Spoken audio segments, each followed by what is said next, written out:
পথ দুর্ঘটনায় মৃত্যু জমি ব্যবসায়ীর। মানিকচক থেকে বাজার করে বাড়ি ফেরার পথে পথ দুর্ঘটনায় মৃত্যু হলো এক জমি ব্যবসায়ীর। ঘটনা সম্পর্কে জানা গিয়েছে, মানিকচক থেকে বাজার করে ফজলুল হক এবং মীর সিন্টু আলী মানিকচক থেকে ধরমপুর বাসস্ট্যান্ডের দিকে যাচ্ছিলেন। গাড়ি চালাচ্ছিলেন মীর সিন্টু আলী এবং পেছনে বসেছিলেন ফজলুল হক বলে দাবি পরিবারের। এনায়তপুর 25 এলাকায় একটি ট্রাক্টরে করে গাছের গুঁড়ি তোলা হচ্ছিল। রাস্তার এক পাশে ট্রাক্টরের ইঞ্জিন এবং অপর পাশে ট্রাক্টরের ট্রলি ছিল। দড়ি বেঁধে গাছের গুঁড়ি ওঠানো হচ্ছিল। বাইক চালক সিন্টু আলী মাথা নিচু করে দড়ি অতিক্রম করলেও পেছনে বসে থাকা বাইক আরোহী ফজলুল হক তা পারেননি। দড়ি গলায় পেঁচিয়ে মোটরসাইকেল থেকে রাজ্য সড়কে ছিটকে পড়ে যান তিনি। মাথায় গুরুতর আঘাত লাগে এবং রক্তক্ষরণ শুরু হয়। স্থানীয়রা তড়িঘড়ি উদ্ধার করে মানিকচক গ্রামীণ হাসপাতালে নিয়ে গেলে কর্তব্যরত চিকিৎসক মৃত বলে ঘোষণা করেন। গোটা ঘটনার জন্য ট্রাক্টর চালক দায়ী বলে অভিযোগ করেন ফজলুল হকের পরিবারবর্গ। অপরদিকে ট্রাক্টর চালক পলাতক বলে জানা গিয়েছে। ট্রাক্টরের ইঞ্জিনটিকে আটক করেছে মানিকচক থানার পুলিশ। ফজলুল হকের বাড়ি মালদার মানিকচক ব্লকের গোপালপুর অঞ্চলের এলাহিটোলা গ্রামে। ফজলুলের পরিবারে রয়েছে এক ছেলে এবং 2 মেয়ে। গোটা ঘটনা এলাকায় শোকের ছায়া নেমে এসেছে। পুরো ঘটনার তদন্ত শুরু করেছে মানিকচক থানার পুলিশ। আরও আপডেট থাকতে আমাদের ভিডিও শেয়ার ও ফেসবুক পেজটিকে লাইক করে ফলো করে দিন। অ্যাক্সিডেন্ট হয়েছিল, নিয়ে গেছে মানিকচক হসপিটাল, এটা শুনলাম। কিভাবে হয়েছে? সিরিয়াস অবস্থা আছে। ট্র্যাক্টর দড়ি মাল উঠাচ্ছিল, মাল উঠাতে দড়িতে লেগে পড়ে যে। দড়িটা কোথায় ছিল? দড়িটা রোডের ওই পারে ট্রলি টানছিল, ট্র্যাক্টর টানছিল। আচ্ছা, ট্রলিতে মাল উঠাচ্ছিল, এটাই শুনলাম। তারপরে কি হলো? তারপরে অ্যাক্সিডেন্ট হয়ে মানে দড়িতে কি লেগে গেল? হ্যাঁ, দড়িতে গলায় ঢুকে গেছিল। আচ্ছা, বাইকে কজন ছিল? বাইকে 2 জন। আচ্ছা, কাকে লেগেছে?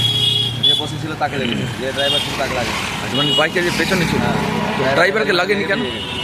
কেন লাগেনি? ড্রাইভার মাথা নিচে করে দিয়েছে। আচ্ছা, বাইকে 2 জন ছিল? 2 জন ছিল। কোথাকার ছিল ওরা? কোনো পরিচয়? আমি শুনতে পেলাম সবানগরের আছে, শোনা কথা। আচ্ছা, বাইকটা কোন দিক থেকে কোন দিকে যাচ্ছিল? মানিকচক থেকে যাচ্ছিল ধরমপুর সাইড।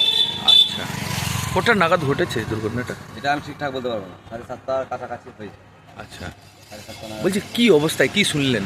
আমি শুনলাম দম নাই। আচ্ছা, কার? ওই সিরিয়াস ছিল।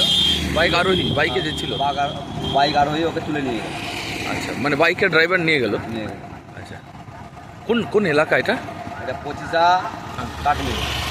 কি নাম আপনার? মোহাম্মদ রাবিউল ইসলাম। আমার মামা আর আমার সনবাব একসঙ্গে আসলে দুটো সামনে ছিল। এবার টচেন গাড়ি রোডের এই পার থেকে এই পার করছিল। ওখানে কী জন্য লোক দাঁড় করে গাড়ি থামানো হলো না, বেঅন্যায়ভাবে গাড়ি টানলো। আমার মামা যে এত বড় ক্ষতিগ্রস্ত হয়ে মারা গেল, তার জবাবটা আমরা চাই। কোন জায়গাতে হয়েছে? 25-এতে। কি করছিল গাড়ি নিয়ে ওরা ইঞ্জিল ট্রলিতে মাল লোড করছিল আর ইঞ্জিলে মাল টানছিল, রোডের এপার ওপার করছিল।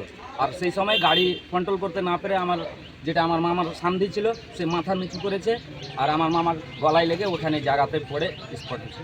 আর টচেন দিয়ে গড়িতে কোলায় লেগেছে। হ্যাঁ, এগুলা যে অন্যায়ভাবে যে কাজ হচ্ছে তার আমরা ন্যায্য বিচার চাই এবং কঠোরত ওই ইঞ্জিল মালিকের শাস্তি চাই। মালিকের নাম জানতে পেরেছে? না, ওটা জানতে পারিনি। আমরা তো আমার মামাকে নিয়েই ব্যস্ত, তো আমরা ওইদিকে আর জানতে পারিনি। কি নাম যে মারা গেছে? ফজলুল হক। বয়স কত? বয়স 50+। পরিবারে কে কে রয়েছে? পরিবারে একটা ছেলে আছে, 3টা মেয়ে আছে, স্ত্রী আছে। কোথায় বাড়ি? বাড়ি গোপালপুর এলাহিটোলা। এখন বর্তমানে কি চাইছেন? আমরা যথেষ্টভাবে ওই যে যার জন্য ক্ষয়ক্ষতি হয়েছে আমরা কঠোর শাস্তি চাই। অভিযোগ করবেন? অভিযোগ করবো তো অবশ্যই। ঠিক আছে, আপনার নাম? একটা মানুষের আমি গোপালপুর এলাহিটোলার মেম্বার, আমার ওয়াইফ রানিং মেম্বার আছে, আমি তার। আমার নাম